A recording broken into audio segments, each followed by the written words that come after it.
Boa noite a todos. Para mim é um grande prazer estar conversando hoje aqui com o Fernando Haddad. Essa é uma iniciativa da Fundação Perseu Abramo, do Observatório da Crise, e, na verdade, a gente conta com a parceria do 247, do DCM e da revista Fórum. Fernando Haddad, olha, eu quando vi aquela reunião ministerial, eu acho que a sensação que eu tive, Fernando, é de muitos brasileiros. Como é que a gente tem um presidente como esse? A gente olha para ti e vê a diferença. Na verdade, eu acho que eu te conheço, eu acho que você é uma espécie de anti-Bolsonaro, é o oposto do Bolsonaro. É preparado, tem empatia, se preocupa com o povo, sabe montar equipes, é agregador. Então, Fernando, hoje aqui a gente vai conversar sobre aquela reunião ministerial, sobre a crise sanitária, o que fazer, o que o Brasil devia estar fazendo nesse momento, sobre a situação econômica também e sobre a democracia. Mas eu queria começar, Fernando, falando sobre a operação feita pela Polícia Federal no dia de hoje, na verdade, uma determinação do ministro Alexandre Moraes, que foi em cima do gabinete do ódio, quem estava fabricando, produzindo fake news, e foi em cima de pessoas, inclusive a decisão do ministro, ele cita lá, ele mapeia quem são as pessoas, quem são os empresários. E eu não sei se você atentou, Fernando, na verdade, ele pediu quebra do sigilo bancário e fiscal dos empresários desde junho de 2018, ou seja, antes do processo eleitoral.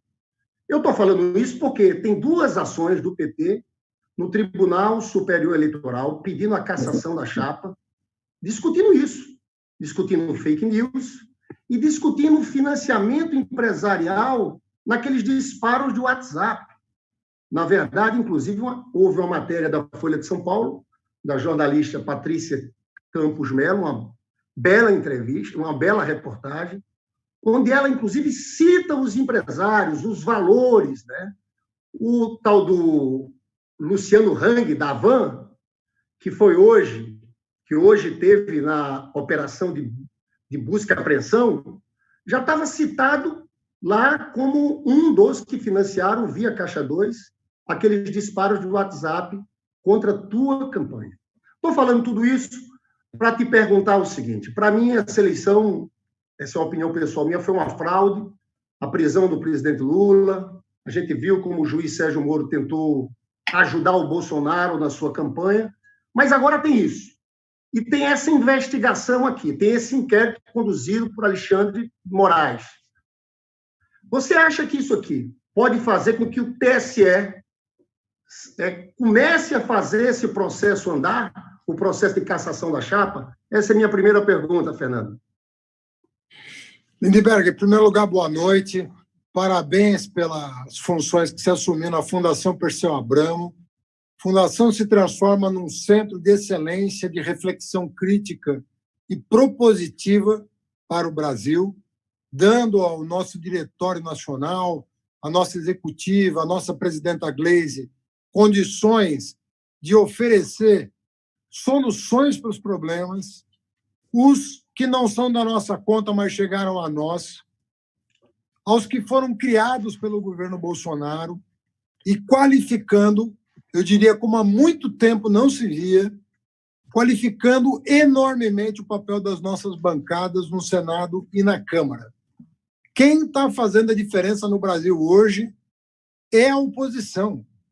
Se o país tem uma luz onde se inspirar, onde enaltecer a esperança do povo, é no trabalho que a oposição está fazendo, tanto na aprovação dos R$600, quanto no apoio a prefeitos e governadores, e agora a micro e pequena empresa. Então, eu queria te dar os parabéns. Você está numa fundação de grande prestígio, com outras fundações da centro-esquerda que estão fazendo a diferença. É óbvio que isso não tem a cobertura que deveria ter da grande mídia, mas eu estou aqui para dizer que eu sinto orgulho do trabalho que está sendo feito pelo nosso campo em defesa do Brasil. Nós estamos quase que tirando de lado o Bolsonaro e focando o Brasil. sobretudo aquela população que depende do Estado para sobreviver à pandemia. Agora, Lindbergh, todo mundo sabe como é que essa eleição foi ganha. Essa eleição foi ganha no tapetão, como se diz, da maneira mais avacalhada que se pode imaginar. Nós nos transformamos numa republiqueta a partir do momento que nós afastamos uma presidente e o Senado disse que ela não cometeu crime de responsabilidade, porque manteve os direitos políticos dela. Como é que uma pessoa que cometeu crime poderia manter direitos políticos? Isso seria uma contradição, pois o Senado afastou a Dilma e reconheceu seus direitos políticos, o que é uma contradição em termos, porque ele estava dizendo, nós estamos afastando, mas nós não temos prova nenhuma contra a Dilma. Estamos afastando porque queremos, porque tem um novo projeto de poder. Aí aquele processo absurdo contra o presidente Lula, um processo do qual eu sou advogado, e li de cabo a rabo, acusação, defesa e sentença. Você não consegue extrair uma única evidência, não estou falando de prova, não. Estou falando de evidência que justificasse aquela violência contra o Lula. Aí a mudança de jurisprudência no Supremo, para que ele fosse preso e não pudesse participar das eleições. A negativa de que ele desse uma entrevista. A liberação de uma delação que nem o Ministério Público aceitou, do Palocci, faltando 6 dias para o primeiro turno. Os processos que moveram contra mim. Olha, é uma coisa. E aí, como se não bastasse tudo isso, eu, com 20 dias de campanha, só substituí o gigante do Lula, com 20 dias de campanha, íamos ganhar a eleição, a máquina de fake news nos impediu. Porque com tudo que fizeram, ainda iam perder, Lindbergh. Claro. Você vê a força do projeto que nós representamos, que o Lula lidera no país. A força daquele projeto era tão grande que com tudo isso eles iam perder. Pois montaram uma máquina de fake news, aproveitando-se do fato de que eu era pouco conhecido, evidentemente, era prefeito de São Paulo, ministro da Educação, o Lula com 40 anos de vida pública, você troca uma pessoa de 40 anos de vida pública por uma pessoa faltando 20 dias para a eleição, fake news. O Haddad isso, a Manuela aquilo, o PT aquilo, uma onda enorme. Fomos eu e o Bolsonaro para o segundo turno, nós conseguimos reverter parte da vantagem que ele tinha, o povo, uma parte do povo acordou. Tem gente que diz que se nós tivéssemos mais 15 dias para esclarecer a população do que estava acontecendo, era capaz do Bolsonaro perder a eleição. E hoje nós estamos diante de uma pessoa totalmente despreparada e quis o destino que essa pessoa despreparada enfrentasse uma pandemia, sem a menor condição, tanto emocional quanto intelectual, de liderar o país num momento tão difícil. Então, eu quero crer que é lento esse processo de tomada de consciência, e é difícil. Às vezes, uma pessoa que votou no Bolsonaro de boa fé, às vezes a pessoa resiste a falar, não é possível que eu tenha feito isso. Sabe? Então, a pessoa reluta a admitir que ela pode ter sido levada na onda das fake news. Mas, cada vez mais, o número de pessoas que reconhecem que foram ludibriadas cada vez cresce, a olhos vistos. E eu quero crer que as instituições, até porque não tem alternativa, porque a saúde das próprias instituições, nesse momento, está comprometida com a violência do Poder Executivo e com as ameaças diárias que são feitas contra a democracia. Elas começam a reagir. Até onde vai isso? Bom, nós, depois dos vários crimes de responsabilidade cometidos pelo Bolsonaro, pedimos com outros 7 partidos o impeachment do Bolsonaro, porque estão comprovados os crimes de responsabilidade e há processos no Tribunal Superior Eleitoral demonstrando o uso de caixa 2 para disparo de fake news, o que constitui 3 crimes e não 1. O primeiro, usar dinheiro ilícito. O segundo, usar cadastros ilegais. Você não pode usar o cadastro. Em terceiro lugar, para injuriar, difamar pessoas que não tinham nada a ver com o que ele dizia nas fake news. Então, temos um quadro que eu acho que a população hoje consegue compreender com muito mais alcance, em função da informação toda que foi dada, o trabalho do Intercept, o trabalho... Não é só, a gente tem que também lembrar o bom jornalismo que foi feito ao longo dos anos. Porque quando o jornalismo quer, o jornalismo presta um grande serviço. Quando ele não se deixa contaminar pela ideologia e trabalha na base do fato e traz o fato a público, é evidente que isso esclarece a opinião pública. Por mais que o Bolsonaro chame o Financial Times, Wall Street Journal, New York Times, a Folha, quem mais seja de comunista. O povo sabe que não é isso. Então, eu acho que nós estamos num momento delicado porque a tensão vai aumentar. Sabe rato acuado? O Bolsonaro vai se comportar como um rato acuado, que é o que ele é hoje. Claro. Ô, Fernando, eu acho muito grave, porque esse gabinete do ódio que eles pegaram hoje, mostraram quem são, já funcionava desde aquela época. Então, eu acho, sinceramente, que o TSE tem a obrigação de julgar essas duas AGEs, a ação de impugnação que está na Justiça Eleitoral. Para mim, era o melhor dos mundos, porque cassação de chapa significa novas eleições. Você sabe, Fernando, eu tenho uma especialização em impeachment, porque eu fui presidente da UNE, eu vivi os impeachments. Eu fui presidente da UNE em 92, vivi cada fato aquele lá, e vivi esse golpe contra a presidenta Dilma, aquela farsa, vivi cada instante daquilo.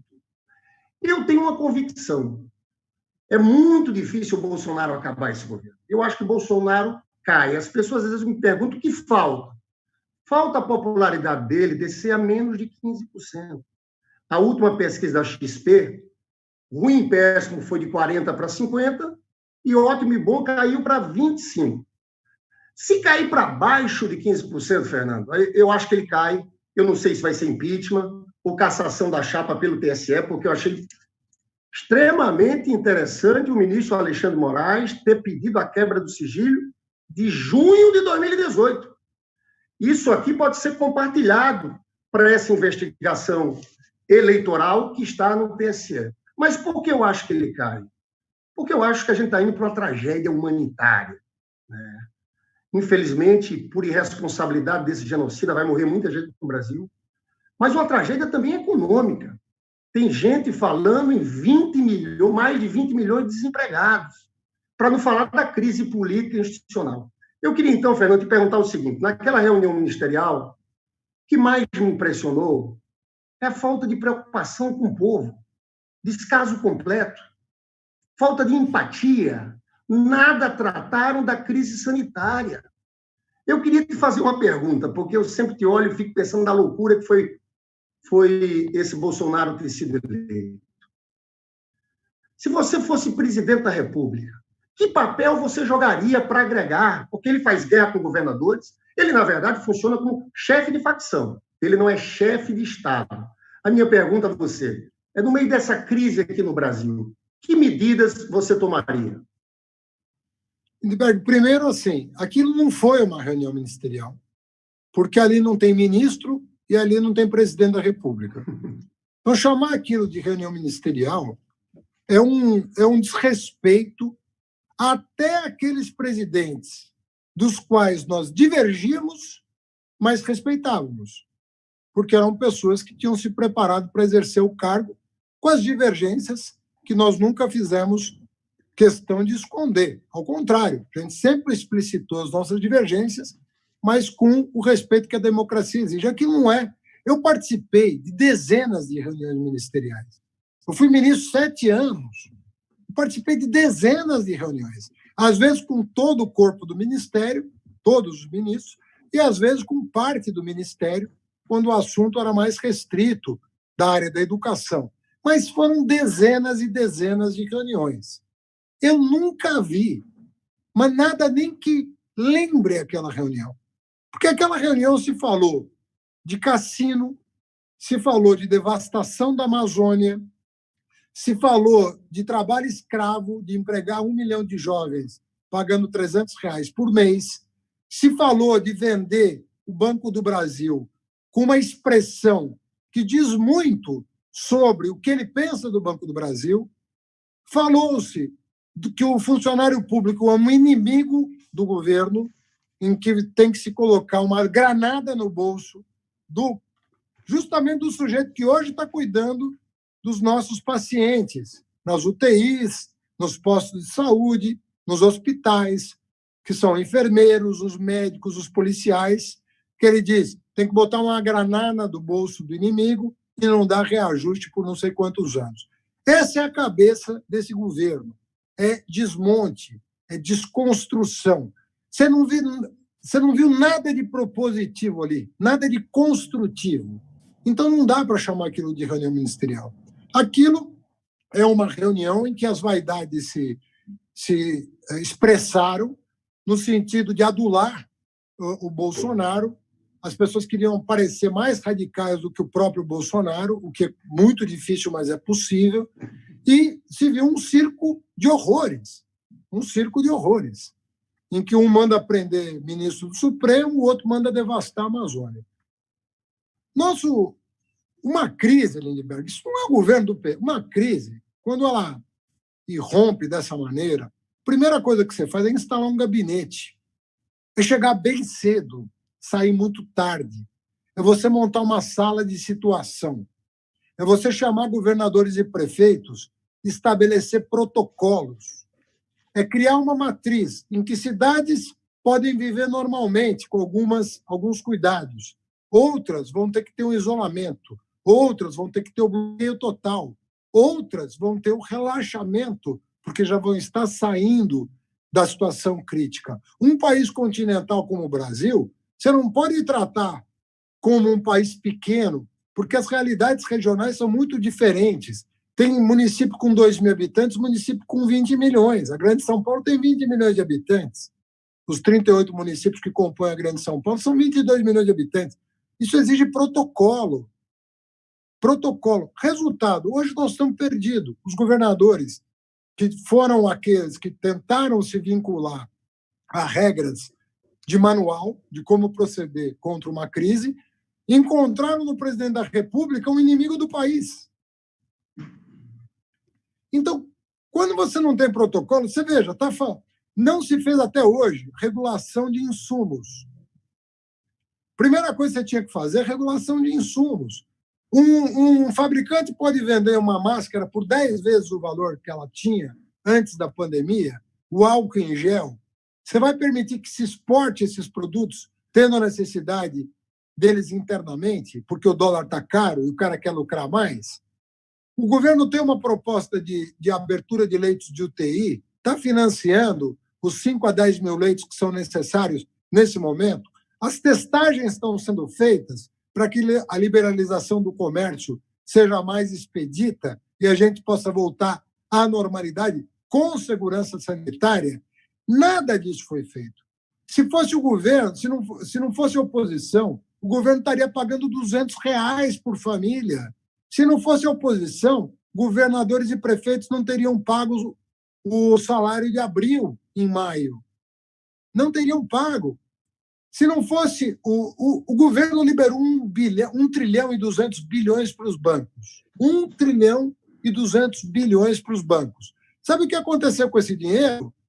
Eles emprestaram para o próprio governo. Eles emprestaram para o próprio governo. Eles pegaram dinheiro do governo, que não rendia juros, e emprestaram a juros para o governo. E o microempresário está lá na ponta sem saber como pagar a folha, sem saber como atravessar a pandemia. Lindbergh, o que eu quero te dizer é o seguinte, não é mágica.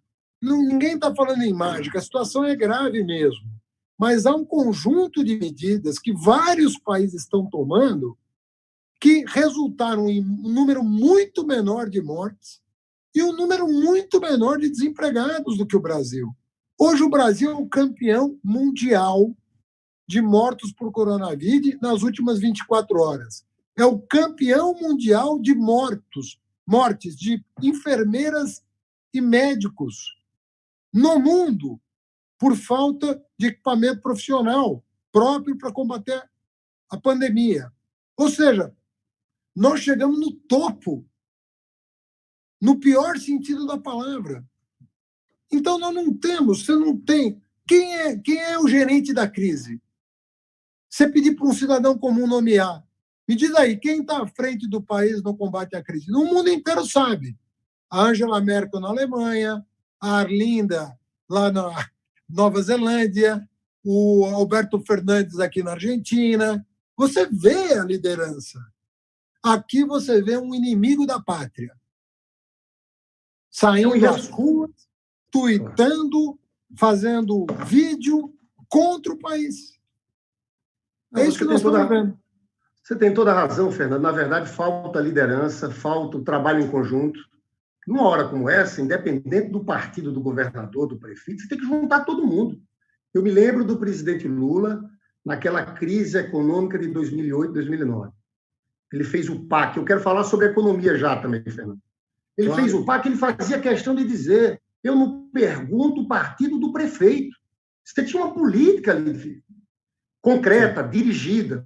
Eu quero entrar em economia, Fernando, porque lá em 2008, já que eu estava falando do presidente Lula, nós tivemos uma crise de natureza recessiva. A economia caiu 0,9% ali em 2009. O que fez o presidente Lula? Acionou os bancos públicos, tanto o BNDES como o Banco do Brasil e Caixa Econômica Federal, porque os bancos privados não emprestavam. Colocou as estatais, Petrobras, Eletrobras, para investirem. Tinha que ter investimento público. Aumentou o investimento social naquele ano em 10%. Fez o PAC, que é uma política de obras públicas. Eu estou falando isso porque essa crise é uma crise muito superior àquela. E me preocupa muito que os nossos neoliberais, eu digo que aqui no Brasil nós temos os neoliberais mais radicais do mundo. Essa emenda constitucional 95 do teto dos gastos, isso não existe lugar algum do mundo, né? Eles começam a dizer o seguinte: passado esse pico da pandemia, vamos voltar, tem que voltar ajuste fiscal, as reformas estruturantes. Nós estamos indo na contramão do mundo. E eu falo até de governos de direita. Você viu o Trump, na verdade, ele fala de 2,2 trilhões de investimentos. Depois aprovaram mais 500 bilhões. A Alemanha está gastando, Fernando, 10% do PIB. O Japão, 21% do PIB. Então, eu pergunto a você, eu acho que a gente vai... Você sabe que ali a situação nossa é comparável à situação de guerra, né? Na Segunda Guerra Mundial, antes de acabar a Segunda Guerra Mundial, já se procuravam saídas. Você tem o relatório Beveridge, na Inglaterra, onde surgiu a base daquele sistema de saúde público, do sistema de seguridade. Vocês começaram a gestar os Estados Unidos o Plano Marshall. Então, me preocupa muito aqui, na área econômica, essa posição do Paulo Guedes, infelizmente, apoiada por um setor grande da mídia. Eu queria fazer uma pergunta a você. Dado a gravidade dessa crise, que medidas teriam que ser tomadas para a gente fazer com que o país se recupere no menor tempo possível? Quais seriam as medidas econômicas que um governo sério teria que tomar nesse momento?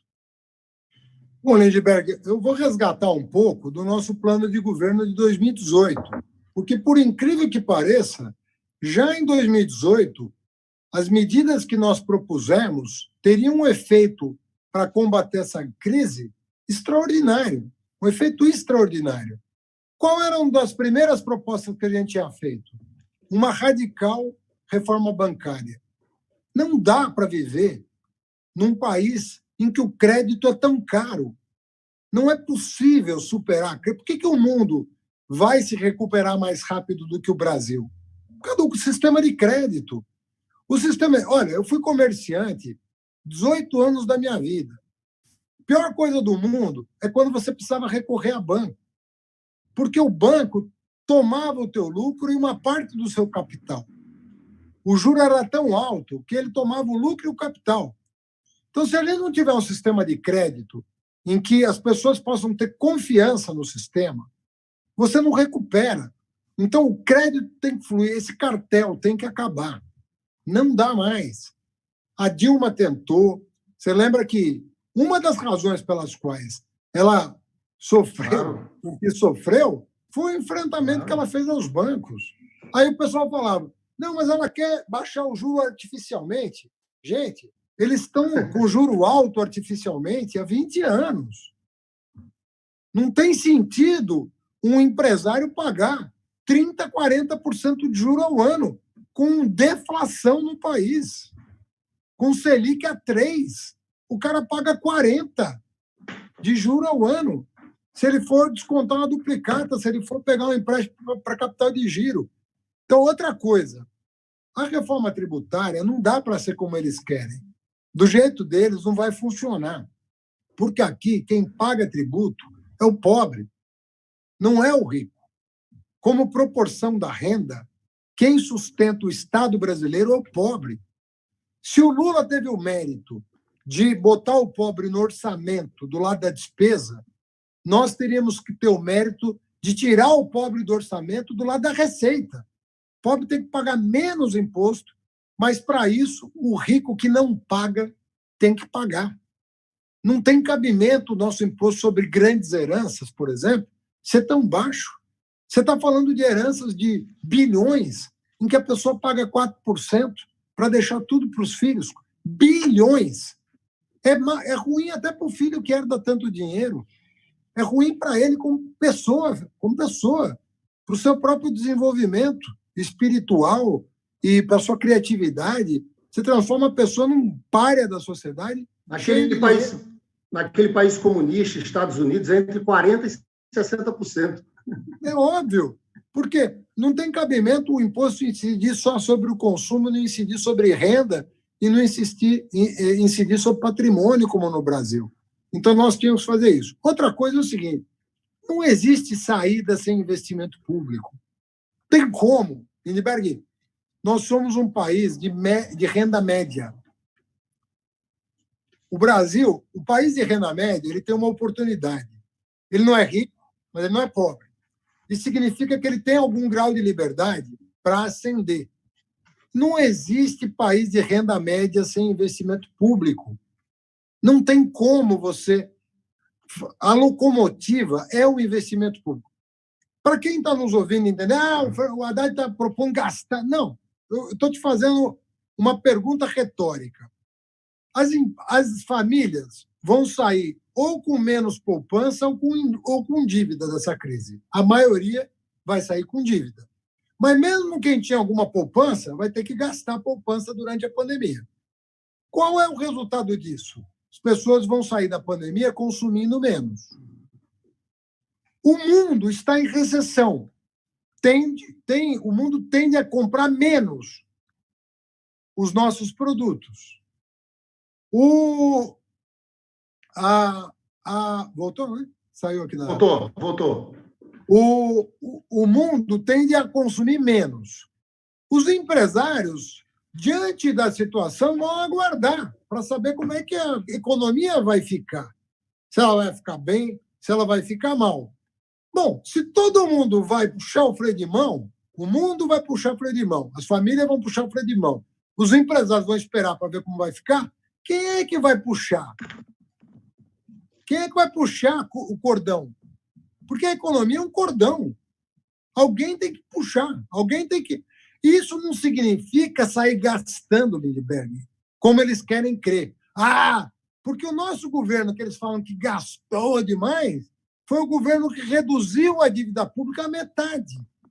Foi o governo que acumulou quase 400 bilhões de dólares de divisa, de reserva cambial, justamente para enfrentar a crise de 2008. E agora? O que o Guedes falou essa semana, Lindbergh? Nós vamos passar para o Tesouro 500 bilhões de lucro que nós tivemos com o quê? Com as reservas que o Lula comprou. Então, eles estão admitindo que quem está salvando a lavoura foram as reservas compradas 10 anos atrás. Você veja o que é ser previdente. 10 anos atrás, nós estamos fazendo um colchão de segurança que está dando condições para o país enfrentar 2008 e 2020.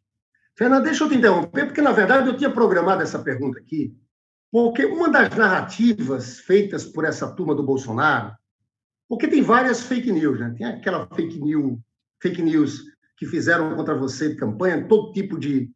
Mas tem uma fake news mais elaborada. Uma é essa, o PT quebrou o Brasil. Acho que você já respondeu em parte. Nós, na verdade, saímos de uma dívida líquida, quando o Fernando Henrique deixou o governo, era de 60% do PIB. Caiu para o último mês da Dilma para 39% do PIB. E você bem falou agora disso tudo, 370 bi de reservas, 500 bi só da equalização cambial, está no caixa do Banco Central, para não falar de 1,3 tri que está na conta única. Então, eu faço questão de dizer isso, porque eu acho que isso aqui nós temos que dar muito argumento para essa turma nossa se defender dessa tese que o PT quebrou o Brasil. Quer ver outra mentira, Haddad, que eu fico indignado? Eles dizem o seguinte: o PT tirou o dinheiro da saúde para fazer estádios para a Copa do Mundo. Gente, primeiro, só para dizer para você que está nos assistindo, o governo federal, do orçamento do governo federal, não saiu um centavo para a construção de estádio. O que tinha era empréstimos de bancos públicos, não tinha um centavo.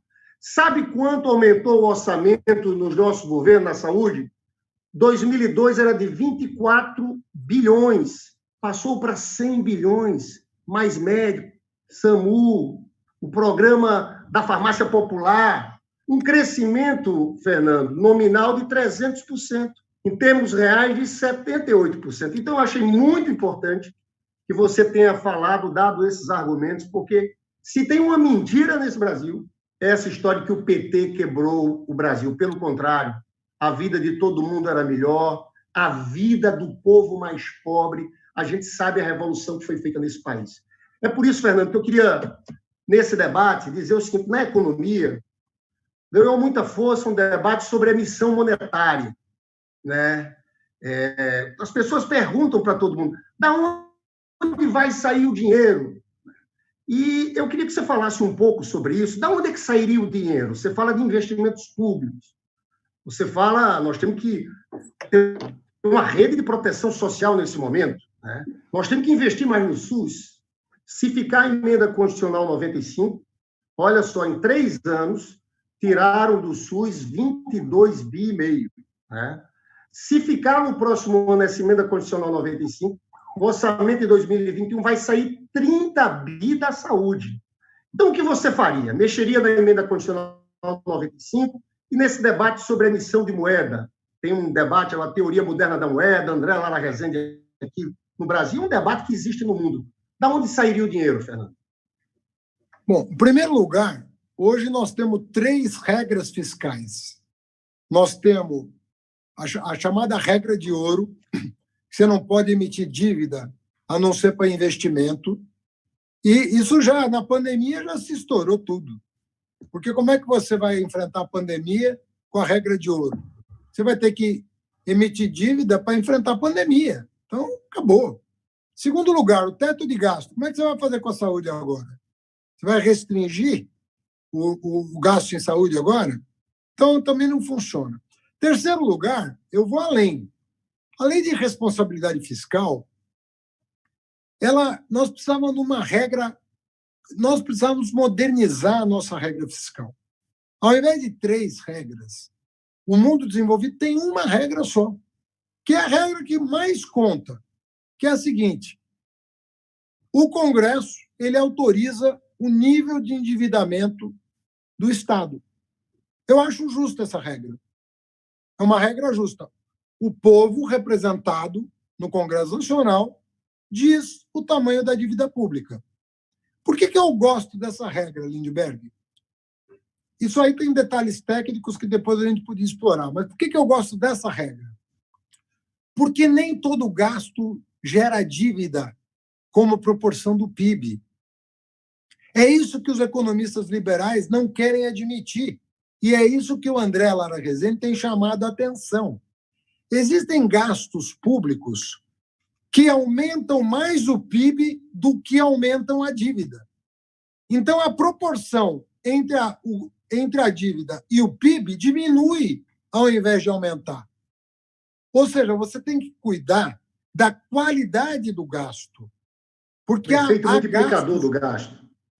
claro, porque há gastos públicos que vão facilitar a vida do empresário, a vida do cidadão, a vida do consumidor. E esses gastos públicos fazem o PIB aumentar mais do que a dívida. Vou, de novo, me remeter ao governo que todo mundo fala, gastou muito. Pega o Lula. O Lula pegou o Brasil com 60% de dívida. Deixou o Brasil com menos de 40% de dívida. Qual foi a mágica? Se ele gastou tanto? A mágica foi que o PIB cresceu mais do que a despesa. Então, o que ele botou na economia de dinheiro público reverteu em aumento do PIB superior àquilo que se imaginava. O PIB cresceu mais. Aí as pessoas falam, o PIB cresceu mais que a inflação. Aí eu pergunto, a despesa cresceu mais que a inflação. Aí eu pergunto, e o PIB? Cresceu mais do que a despesa. Então, a dívida caiu. Então, o liberal, ele olha assim, a despesa subiu mais que a inflação, o governo está errado. A minha resposta é, mas e o PIB? Subiu mais do que a despesa ou menos? Se subiu mais, a despesa foi boa para o país. Foi óbvio. Ô, Fernando, o que você está dizendo, olha, é completamente explicado também. Depois que tiraram a Dilma, continuaram com a política de ajuste fiscal. Era corte, corte, cortes. A dívida subiu de 39, a dívida líquida, para 51,7. Eu, inclusive, gosto de trabalhar com o conceito de dívida líquida, porque o dívida bruta engana.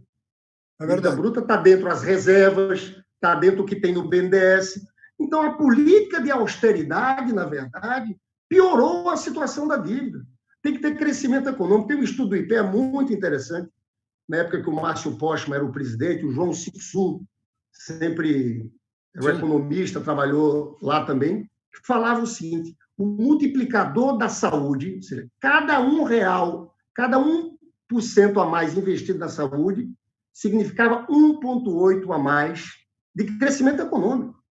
Então, tem gasto público, investimento público, que é fundamental, principalmente num momento como esse, que é uma crise de natureza recessiva. Sabe qual que é a palavra-chave, Lindbergh, para resumir? É a qualidade do gasto. É a qualidade. Se você não tiver atenção à qualidade... Porque tem aquele economista, o velho economista, que fala assim, não, um país com... Porque o Keynes tem uma frase que atrapalha. O Keynes falou assim, olha, no momento da depressão, enterra a garrafa, gasta dinheiro enterrando garrafa. Como nós fizemos nos anos 30, Lindbergh, nós queimamos café. O Estado brasileiro comprava café para queimar. Não era para vender, era para queimar. Não tinha mais onde estocar café. A economia mundial estava numa tal recessão, não tinha nem onde estocar mais café. O Estado brasileiro comprou café para queimar. Então, na visão desses velhos economistas, qualquer tipo de gasto vale a pena numa recessão. A economia moderna mudou isso. Fala, bom, mas se eu tenho que gastar para mover a economia, para que eu preciso me endividar? Se eu gastar bem, eu tenho um retorno desse investimento que vai fazer meu PIB crescer. Eu não vou precisar me endividar como proporção do PIB, porque eu vou fazer o investimento correto. Então, o segredo hoje da moderna economia é fazer o investimento correto. E aí você vai ter o melhor dos mundos, que é ativar a economia, aquecer a economia com redução de dívida. E aí você fala, esse milagre é possível? Esse milagre foi possível durante 12 anos. Nós fizemos exatamente isso. Aumentamos o investimento e a dívida caiu.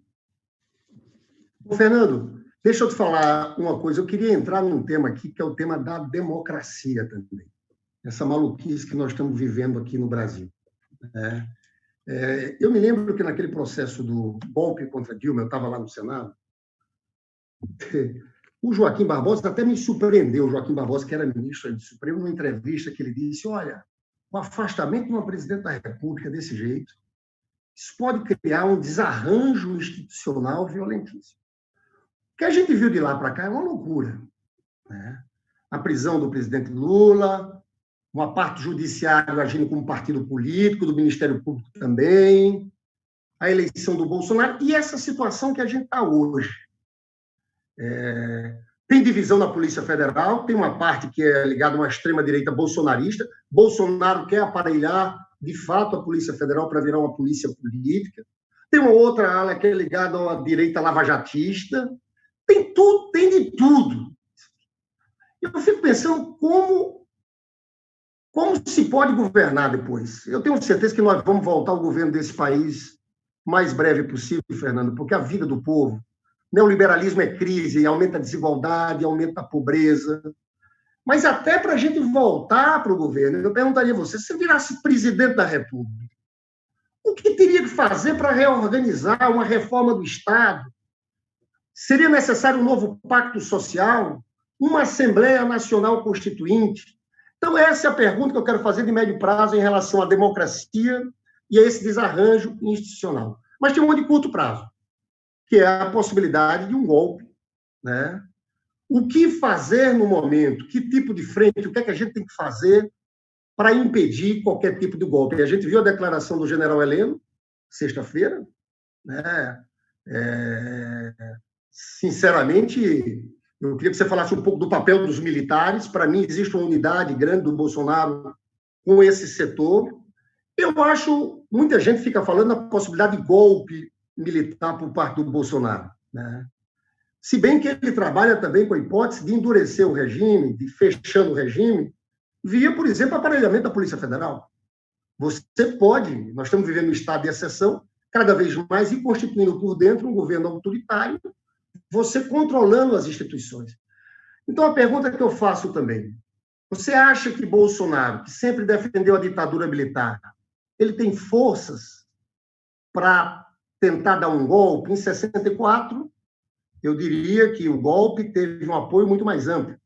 Auro de Moura Andrade declarou vago o cargo de João Goulart quando João Goulart estava no Brasil, era o presidente do Congresso. O presidente do STF, Álvaro Ribeiro, foi lá na posse de Ranieri Mazzilli. O Globo e o Estado de São Paulo saíram no dia 2 de abril, depois do golpe, vitória da democracia, ou seja, tinha um campo de aliança mais amplo. Você não acha que o Bolsonaro perdeu força no meio do povo e está muito isolado para tentar dar um golpe? Essa análise que eu queria que você fizesse. Então, vamos por partes, que eu acho que, assim como a gente fez com a economia, a gente tem que entender esse cenário institucional com mais profundidade. Primeira coisa que a gente tem que entender, não existe uma instituição monolítica. Nenhuma instituição é monolítica, nem o Exército é monolítico, muito menos as Forças Armadas.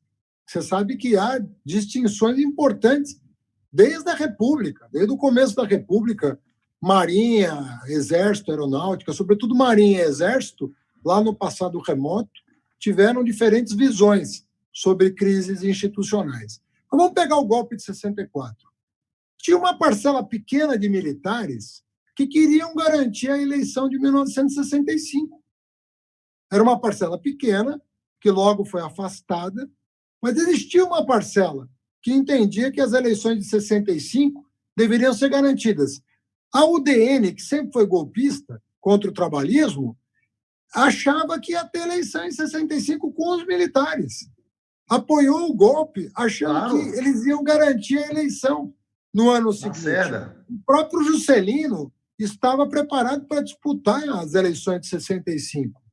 O que significa dizer que nós podíamos ter uma eleição em 65 com Carlos Lacerda e com Juscelino Kubitschek. Como poderíamos ter tido uma eleição em 38, quando o Getúlio deu o golpe do Estado Novo, entre o Oswaldo Aranha e o Armando Salles Oliveira? Então, o problema do golpe é que o golpe entorta a boca. É o cachimbo que entorta a boca. O cara gosta. E aí não quer sair mais. Entendeu? Esse é o problema de golpe. O cara não sai mais. Então, em 65, um grupo queria garantir, perdeu. Depois teve um golpe dentro do golpe. Quando acontece em 67, depois do Costa e Silva, teve um golpe dentro do golpe que endureceu o regime, mas tornando o regime praticamente totalitário. Não autoritário, totalitário.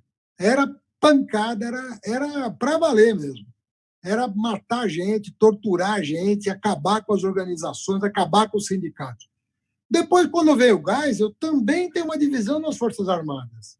O Geisel querendo levar o país para a redemocratização lenta, gradual, tudo aquilo que a gente sabe, mas o Heleno era um carregador de pasta do Silvio Frota que era linha dura e não queria a redemocratização. Então, o Heleno ele já vem do porão da ditadura. Ele era o carregador de pasta do general que não queria a democracia. Então, a cabeça dele foi formada nos porões da tortura. Por isso que eles ficam enaltecendo o ditador, porque eles eram dessa linha do exército, que torturava mulher, que torturava criança, que matava pessoas indefesas, que prendia arbitrariamente sem julgamento, que jogava ao mar corpos de pessoas. O Bolsonaro é dessa corrente, é da linha mais vil dos militares. A corporação não é isso. Eu me recuso a acreditar que as Forças Armadas sejam isso. Me recuso a acreditar que não haja patriotas nas Forças Armadas, nacionalistas nas Forças Armadas, pessoas orgulhosas do Brasil nas Forças Armadas.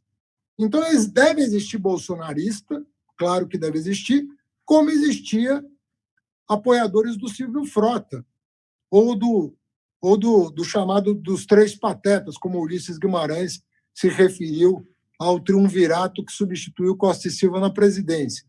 Percebe? Então, eu acho que nós não devemos trabalhar com a hipótese da corporação querer dar um golpe. Quem quer dar um golpe é o Bolsonaro, com o apoio de uma parte, de um segmento da sociedade.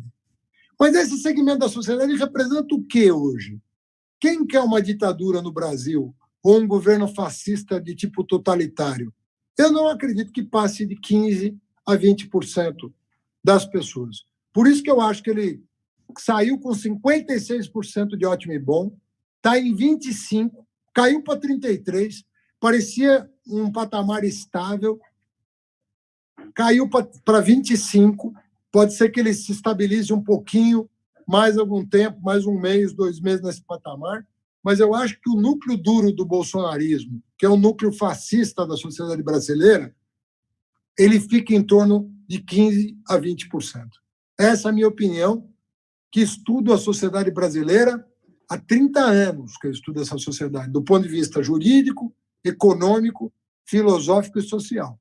Eu não acredito que haja mais do que 15% a 20% de, vamos dizer assim, bolsonarismo raiz, fascista mesmo, que é a favor da violência, do uso da força, como se isso fosse resolver os nossos problemas históricos.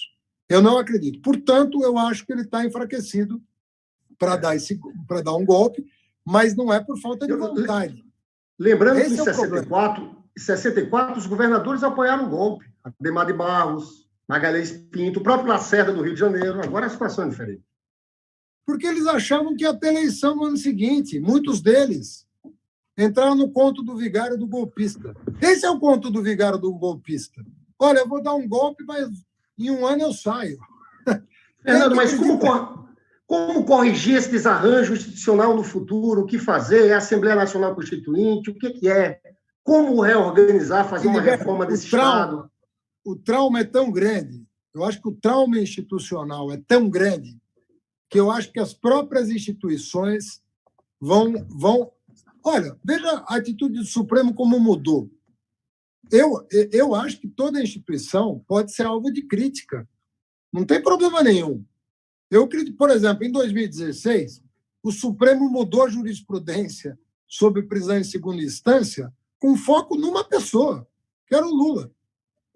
Esses caras julgaram o Lula em 1 ano e meio, em segunda instância.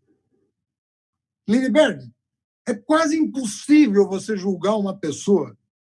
Eles entraram com a ação contra o Lula, se eu não me engano, em junho de 16. Em janeiro de 18, 1 ano e meio depois, o Lula estava condenado em segunda instância. Sabe quantas vezes isso aconteceu na história do Brasil? É muito... ainda mais num caso em que não tinha prova, entendeu? Então, aquilo lá foi tudo montado para o Lula não participar das eleições de 2018. Inclusive a mudança de jurisprudência, inclusive o fato dele não ter podido assumir a Casa Civil, inclusive o vazamento ilegal e criminoso do Moro, do áudio que ele gravou ilegalmente. Ou seja, esse trauma vai ter consequência. O Ministério Público vai entender, o Judiciário vai entender, todo mundo vai entender que nós vamos ter que repactuar a democracia no Brasil. Entende? Agora, a forma é muito difícil antecipar, entendeu? Porque depende de uma série de variáveis conjunturais, entende? Eu não sei se vai se criar a ideia de que é preciso refazer a Carta por Assembleia ou se as instituições vão topar uma reforma do Estado séria, comprometida com apoio popular, com debate popular, com apoio da sociedade civil. Mas eu acredito que uma reforma haverá. Fernando, estamos chegando já ao fim. Eu queria te fazer uma pergunta, se der duas. O bom de conversar contigo é que você é uma liderança política, mas é um intelectual que pensa o Brasil, que pensa o mundo. Um número cada vez maior de autores falam sobre a incompatibilidade entre neoliberalismo e democracia. Eu queria explorar isso contigo. A gente não pode esquecer que o primeiro país do mundo onde foi aplicadas políticas neoliberais foi na ditadura do Pinochet. Né? É ali que os discípulos de Milton Friedman foram para lá, naquele período, implantar aquele programa, depois na ditadura do general Videla, na Argentina, com o ministro da Fazenda, Martín de Oz. Né? Depois teve Reagan, Thatcher, e nós vivemos os anos 90 aqui na América Latina. O economista-chefe do Consenso de Washington, um sujeito chamado John Williams, ele dizia, olha, tem que se ter cuidado com o ritmo de implantação dessas políticas, porque elas podem derrubar os governos por impopularidade. Foi o que aconteceu na América Latina. Caiu Fernando Henrique, Collor, depois Fernando Henrique, o Menem na Argentina, De La Rua, aquela crise na Argentina, Carlos André Pérez na Venezuela, e houve vitórias de governos populares em toda a América Latina. A vitória do Bolsonaro, esse momento novo que a gente está dizendo, não significa, por parte das elites, um sinal de que eles querem aplicar essa política de todo jeito? Porque, democraticamente, numa vida democrática, é difícil um programa político como esse ser aprovado. Foi o caso. Prenderam o Lula por quê? Porque Lula ganharia as eleições. Então, eu queria saber da tua opinião sobre neoliberalismo e democracia nesse momento de profunda hegemonia do capital financeiro. Eu diria para você, Lindbergh, que nós temos que fazer uma mediação para fazer as pessoas que estão nos ouvindo compreender o que eu vou dizer. A mediação é o seguinte: eu acho a democracia incompatível com o aumento da desigualdade. O aumento da desigualdade é o coveiro da democracia. Você não tem como convencer as pessoas de que você está indo para um rumo positivo, aumentando o fosso que separa as pessoas entre pobres e ricos, entre pretos e brancos, entre trabalhadores e empresários. Não tem como você convencer as pessoas. Esse fosso que separa as pessoas, porque a democracia tem alguns pressupostos. E um dos pressupostos da democracia é algum nível, né, de segurança para o cidadão no que diz respeito à sua família, ao seu sustento, à sua alimentação, à educação dos seus filhos, à saúde pública, à segurança. Então, tem um patamar de serviços públicos, de bens públicos, que precisam ser oferecidos para as pessoas para que elas pactuem a democracia. A democracia é um pacto, sabe? É um pacto em que a gente quase que assina um documento dizendo, nós vamos viver dessa maneira. Então, eu diria para você que a desigualdade, o aumento da desigualdade é incompatível com a democracia. Você pode até ter uma estabilidade. Existem países, por exemplo, a China é desigual, mas ela é desigual há tanto tempo e é tão estável a desigualdade que a democracia convive com ela. Mas, em geral, o neoliberalismo implica em mudança para pior no que diz respeito à desigualdade. Então, por exemplo, o Trump, por incrível que pareça, ele é fruto das políticas neoliberais dos democratas. Os democratas seguiram a cartilha neoliberal do Reagan e, ao seguir a cartilha neoliberal do Reagan, que era um republicano, acabou criando as condições para um republicano de tipo fascista chegar ao poder, que é o Trump, que é um cara de extrema-direita. Ele é o sintoma de uma doença criada pelo neoliberalismo e o consequente aumento exponencial da desigualdade nos Estados Unidos. Então, a reação do trabalhador americano foi anti-establishment e acabaram votando num cara que é o Trump, que piorou as condições para o trabalhador, mas foi uma reação às políticas neoliberais. Então, aqui o fenômeno foi de outra natureza. Não foi 2008 que gerou o Bolsonaro, como gerou o Trump. Aqui foi o golpe. Aqui foi a crise criada pelo Aécio Neves em aliança com o Eduardo Cunha, quando não aceitaram o resultado eleitoral de 2014. Você devastou a economia, aumentou a desigualdade e acabou gerando esse monstrengo que é o governo Bolsonaro. Então, o que eu digo para vocês é que a democracia ela não aceita desaforo. A democracia, assim, se todo mundo está votando livremente, evidentemente que a maioria tem que estar sendo beneficiada. Se a maioria não está sendo beneficiada por distorção da vontade popular e o fosso entre as classes sociais aumentar ao invés de diminuir, é óbvio que o neoliberalismo vai ser incompatível com a democracia. Entende? Você sabe, Fernando, que... Porque ele produz desigualdade. Claro, e é isso. Eu acho esse modelo insustentável. Nós estamos encerrando, vou fazer uma última pergunta. Para falar nisso, Fernando, você sabe que teve um ministro da Defesa do Salvador Allende, que chamava Orlando Letelier, e ele foi para os Estados Unidos depois do golpe, e explodiram o carro dele em Washington. Esse é um caso... E o Orlando Letelier foi o primeiro do mundo a denunciar aquela aliança dos discípulos de Milton Friedman com a ditadura sanguinária do Pinochet. Mas eu queria encerrar, Fernando, dizendo o seguinte, primeiro te agradecendo, dizendo que dói, e eu queria saber muito de você sobre isso também, o que está acontecendo com o povo mais pobre desse país. A devastação.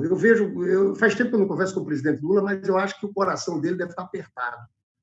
Porque tudo aquilo que ele fez, né, a quantidade de gente que tirou da miséria. Fernando, você foi ministro da Educação, eu tenho uma maior admiração por ti. Você esteve lá em Nova Iguaçu, no Fórum Mundial da Educação, quando eu era prefeito. Mas você viu a luta que foi colocar negros, filhos dos trabalhadores, nas universidades. Eu queria que você acabasse falando do Lula, dessa opção nossa. E eu falo do Lula dizendo uma coisa. Você sabe, é uma cena que eu sempre vejo. Você sabe que tem essa questão racial no Brasil, e por isso que quando eu falo da juventude negra entrando na universidade, foram quase 4 séculos de escravidão. Tem uma cena que, para mim, é a cena mais memorável do governo do presidente Lula. Foi Lula indo ao Senegal, com Benedita da Silva, com Gilberto Gil. Gilberto Gil, inclusive... Você estava, Fernando. Ele foi lá na Ilha de Gorré. Na Ilha de Gorré. Lá tem um portal do Nunca Mais. O Gil tem uma música linda sobre a Ilha de Gorré, né? Passaram 20 milhões de pessoas que foram escravizadas. E o presidente Lula fez um discurso que eu considero um discurso histórico. Todo mundo chorando, e ele pedindo perdão aos africanos pela escravidão que foi feita por europeus, mas também por brasileiros. Eu queria que você encerrasse falando disso, tudo dessa nossa opção, que é encarnada muito na figura do presidente Lula. E te digo e encerro aqui que talvez um dos momentos mais emocionantes na minha trajetória de senador foi quando eu fui numa universidade pública de medicina aqui no Rio de Janeiro e vi algo em torno de 20 a 30 alunos negros estudando medicina. Foi essa transformação toda que irritou essas elites brasileiras, que são antinacionais, antidemocráticas, infelizmente com a cabeça escravocrata. Fernando, muito obrigado. Você encerra com a tua fala. Olha, Lindbergh, eu vou te falar de duas cenas. Uma que você já mencionou. O Gil cantou a capela a música dele sobre a Ilha de Gorré. E foi depois dele cantar a capela, todo mundo, ninguém se conteve. Foi um momento tão tocante que ali todo mundo desabou, todo mundo saiu a chorar. Foi muito lindo mesmo. E depois do Gil cantar, o Lula fez esse discurso histórico, primeira vez que um presidente da República brasileiro pede desculpas por tudo que o povo africano sofreu no Brasil na condição de escravo. Então, uma coisa até hoje de lembrar. Agora, depois disso, eu vivi uma outra cena que eu queria te dizer, que tem a ver com o que eu vou falar para encerrar. Eu participei da primeira formatura do ProUni de Medicina. Não foi uma formatura. O que o Lula fez, na verdade? Nós convidamos todos os formandos de medicina negros. Todos os formandos de medicina do ProUni, no 6º ano do programa, nós tínhamos vários formandos de várias faculdades. Trouxemos todos para Brasília. Quem quis vir, quem pôde vir, veio a Brasília. E nós fizemos uma solenidade. Estava a Ana Estela e eu, que formulamos o ProUni. Estava o Lula, que fez questão de tirar fotografia com cada um dos futuros médicos do ProUni. E ali a maioria era de gente negra, era do povo negro. E eu nunca vi um médico negro, nunca tinha visto um médico negro. Então aquilo me emocionou tanto, porque me veio à cabeça na hora o que eu tinha vivido, o pedido de perdão. Mas o pedido de perdão veio acompanhado de medidas efetivas de emancipação real, concreta, da classe trabalhadora, dos negros do Brasil. Então, essa combinação de reparação histórica com ação governamental, com resposta histórica, prática, que incide sobre a vida das pessoas. Por isso que eu quero te dizer o seguinte, quero terminar dizendo para você o seguinte, nós plantamos as sementes da liberdade nesse país. Elas vão florescer antes das sementes que o fascismo plantou. O fascismo não tem como vencer essa juventude. Eles vão florescer antes. Enquanto o Bolsonaro está semeando o fascismo, nós já estamos vendo as flores da primavera florescer. Claro. Nós vamos ver os frutos do que nós plantamos em muito pouco tempo. Essa juventude universitária, que é a expressão da nacionalidade, que não é mais a expressão da elite branca, mas da nacionalidade brasileira, do indígena, do negro, da mulher pesquisadora, do homem trabalhador, do camponês, eles não vão deter. E eles vão perder a batalha porque vai vencer a esperança mais uma vez. E dessa vez com a educação como estandarte do novo Brasil. Você pode contar com isso, porque isso vai acontecer. Ô, Fernando, muito obrigado, viu? Foi bom a gente ter falado do nosso presidente Lula. Eu tenho certeza que Bolsonaro vai ser derrotado. E eu ainda vou te ver presidente da República, viu, Fernando? Um abraço, muito obrigado a todos, viu? Grande abraço. Tudo de bom, Lindbergh.